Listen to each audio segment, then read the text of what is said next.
In March 1999, I was mayor of the capital city of Paraguay, and there was a popular uprising. There was a big protest in the central plaza, and democratic forces had assembled there to ask the president to resign because he had violated the Constitution.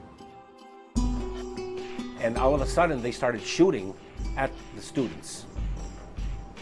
And one by one, the students started falling, being hit. Many wounded, 8 died.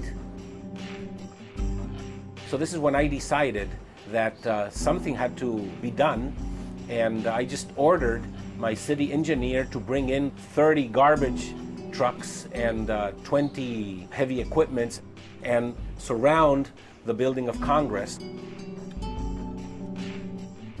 Everybody thought that we were going to be massacred. Even the American ambassador called me and told me, get out of the plaza because we have information that they're going to shoot you and they're going to kill you. And we said, well, let them come, because there has to be a time when people just say, this is the line, enough is enough. There were many deaths, but it was a major victory for democracy because the dictatorial forces could not take over Congress. Congress assembled the next day on a Saturday, and the president resigned on Sunday. My name is Martin Burt, and when my term as mayor was finished in 2001, I decided that I wanted to dedicate my life to working with people and promoting economic self-reliance from the bottom up. I've realized that only public policy was not going to transform the society. I decided to return to the Paraguayan Development Foundation and continue working with the people, the small people, the poor people, the young, who I believe are the basis of any sustainable change in any society. In 2002, we were offered this agricultural school in Paraguay, and we said, sure, let's take it and let's try to make it self-sufficient. In developing countries, people are without any type of serious education. They have no skills, they have no knowledge. But when you reverse that, you begin to transform inhabitants of a country into citizens. When these citizens can make a decent living off the land, then they can start regaining confidence in themselves, and they start thinking of what is good, what is bad, what is productive for society, and what is not. So what we need is to transform farmers into rural entrepreneurs. We envision a school where there are livestock, a dairy, chicken, pork, fish that are run as a business with a break-even point and with the professor being in charge of its efficient business operation. Students learn in math class how to calculate the break-even point of their chicken coop, for example. And they have to know that it is not enough to have a chicken coop.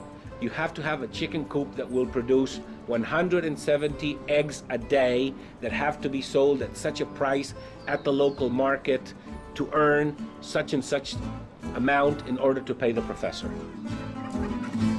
It is not just how to grow tomatoes. It is how to make money growing tomatoes. Because people have been growing potatoes and corn in Latin America for the past 15,000 years, and they're all poor. So it is not a matter of knowing how to grow the crop or raise the animal. It is a matter of how to make money and how to be financially successful doing farming in our poor countries. Jorge Guerrero is a typical student of our agricultural school. He comes from a very large family. There are 19 children in his family. He's the 10th. You can understand the lack of opportunities that a child in these circumstances has. In his case, his family was very fortunate that they could pull him through 9th grade, at which time he entered our agricultural school.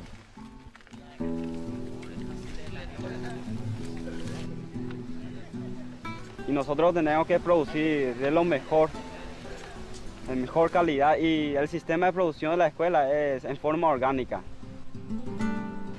Y para eso producimos en forma biointensiva. Y de allí sacamos productos de buena calidad y cantidad.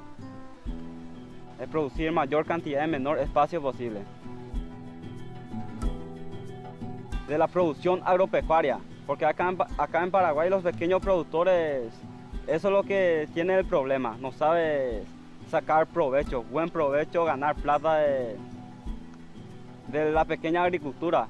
Y eso nosotros aprendemos allá en la escuela. Everybody talks about eliminating poverty, but nobody talks about how do we put money in the poor's pockets. At our agricultural school, we say bluntly, we want to eliminate poverty, we want to teach the poor how to make money. There is a general thinking in the world that the poor can never help themselves and that economic self-reliance is not possible in Latin America. Economic self-reliance is not possible in Africa or in India, and we have to change that.